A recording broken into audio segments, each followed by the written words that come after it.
अभी एक सरकार, जिस सरकार ने फौजों की नाम बार बार कहते हुए चुनाव लड़े थे, वो सरकार आज ये जो हमारे जो निथक फौजी हैं उनके ऊपर टैक्स लागू कर रहे हैं। ये बड़ा दुख की बात है सर। उसके बाद सर बात यह है कि अभी एक सर्कुलर जारी किया गया है CBDT से तरफ से, ये 24 जून 2019 में एक सर्कुलर जारी किया है। जो निशक हमारे फौजी हैं वो जो उनको जो पेंशन मिलने वाले थे वो पेंशन के ऊपर कर लगाए जा रहे हैं, मतलब टैक्स लगाए जा रहे हैं। ये निशक हमारे फौजों के ऊपर, जो लोग जो निशक फौजों ने काम करने के बाद जब जोखिम उठाते उठाते कभी वो खुद जख्मी हो जाते हैं तो नौकरी छोड़ के सुपर एनिमेशन जिनको कहते हैं वो सुपर एनिमेशन के जरिए वो काम छोड़ देते हैं, क्योंकि वो जानते हैं कि हमारा पेंशन मिलेगी।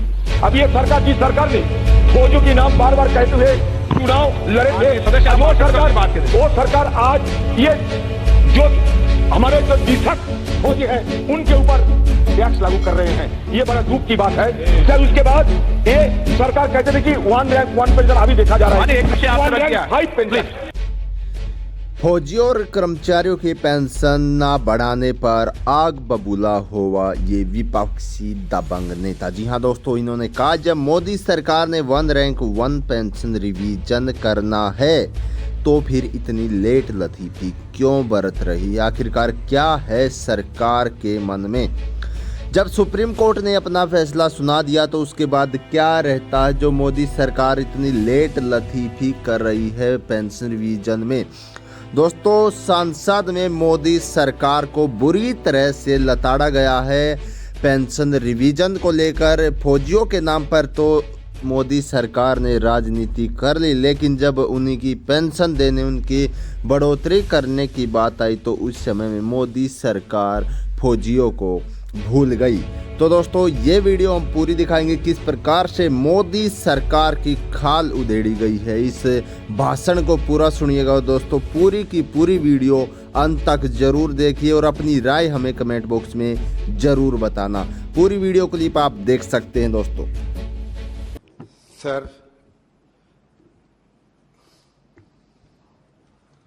हम सब आम लोगों की नुमाइंदे होने के नाते ये सदन में आने की, चर्चा में शिरकत करने की मौका मिलती। हम दूर सुदूर गांव से, कस्बे से, शहरों से चुनकर यहां आते हैं सिर्फ चर्चा के लिए, आम लोगों की बात रखने के लिए, सरकार की ध्यान आकर्षण करने के लिए और आम लोगों की जो तकलीफें हैं ये तकलीफों को निवारण करने के लिए हमारा तरफ से जिस हद तक प्रयास होना चाहिए उस हद तक प्रयास करना, यही हमारे फर्ज बनते हैं, जिम्मेवारी बनते हैं। सर,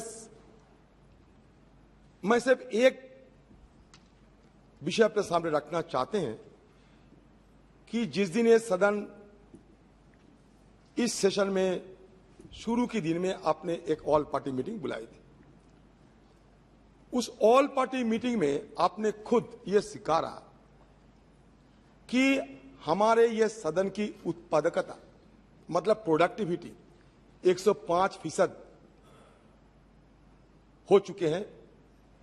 ये मतलब खुद एक रिकॉर्ड है। वो विषय कह दो आप। सर ये बोलने दीजिए सर, आज कम से कम सर इतने दिन सर जमे हुए हैं, मैं किसी को आलोचना करने के लिए सर, मेरी अपनी मन की बात करने के लिए सर, सिर्फ प्रधानमंत्री मन की बात करें हम ना करें, ये तो ठीक नहीं है सर। तो सर बात यह कि बड़े दावे के साथ कह सकता हूं कि आपकी इस बयान की उत्पादकता की, जो बयान आपने टीवी में देते हैं, हमारे सामने हमारे साथ चर्चा की समय देते हैं, इसमें तो ये साफ जाहिर होते हैं कि सारे विपक्ष ये सदन चलाने के लिए हर संभव प्रयास करते हैं। अगर ना करते तो उत्पादकता की ये आंकड़ा आपको कैसे मिलते। तो सर दूसरा बात ये कहना चाहते हैं, सदन में सत्ता पक्ष हो या विपक्ष हो, दोनों पक्ष से सारे मेंबरों, सारे नुमाइंदे सर आप पे मुरीद है। मैं बड़ी दावे के साथ कह सकता, सब आपको पसंद करते हैं। किस लिए? इसलिए कि आप सबको मौका देते हैं। हमारे साथ बात रखने के लिए आप काफी समय सदन में भी बिताते हैं आप, ये हमारे लिए बड़ा सौभाग्य की बात है सर। सदन चलाने के लिए आते हैं, यहाँ पिकनिक करने के लिए नहीं आते, हवा महल में घूमने के लिए नहीं आते। हमारे पास कोई मंतक नहीं है कि वहां जाके हम खड़े, वहां जाके गपशप मारे, कोई काम करे, नहीं। सिर्फ सदन ही हमारे लिए एक काम की एक जगह बनती है। सर, आपने जो बात कहे हैं, आहत हुए हैं, चोट हुए हैं, सर मुझे भी सुनकर बुरा लग रहे हैं। सदन में न पक्ष न विपक्ष किसी की तरफ से कोई बर्ताव ऐसा नहीं होना चाहिए कि पीठासीन को या कोई हमारे देश की कोई महान जो पदे हैं, जहां हमारे प्रधानमंत्री, राष्ट्रपति जो रहते हैं, किसी की और हमारे कोई प्रतिष्ठान की कोई चोट पहुंचे। क्यों हम ऐसा करेंगे? लोग हमें भेजते हैं यहाँ हमारे कोई जिम्मेदारी निभाने के लिए, ऐसा नहीं सर। लेकिन मैं एक बात कहूंगा कि गिरवान में झांक के तो देखो, पहले गिरवान में झांक कर देखो कि एक दूसरे से इल्जाम लगाना बहुत आसान होते हैं। सर बात यह है कि सर हम चाहते हैं, शुरू के दिन से कहते हैं कि सर हमारे जो निलंबित सदस्य हैं उनको सर बहाल करने के लिए आप हमें थोड़ा मौका दीजिए, क्योंकि सर आम लोगों की बात रखने के लिए कभी कभी बड़े जोर शोर से हमें मुद्दा उठाने पड़ते।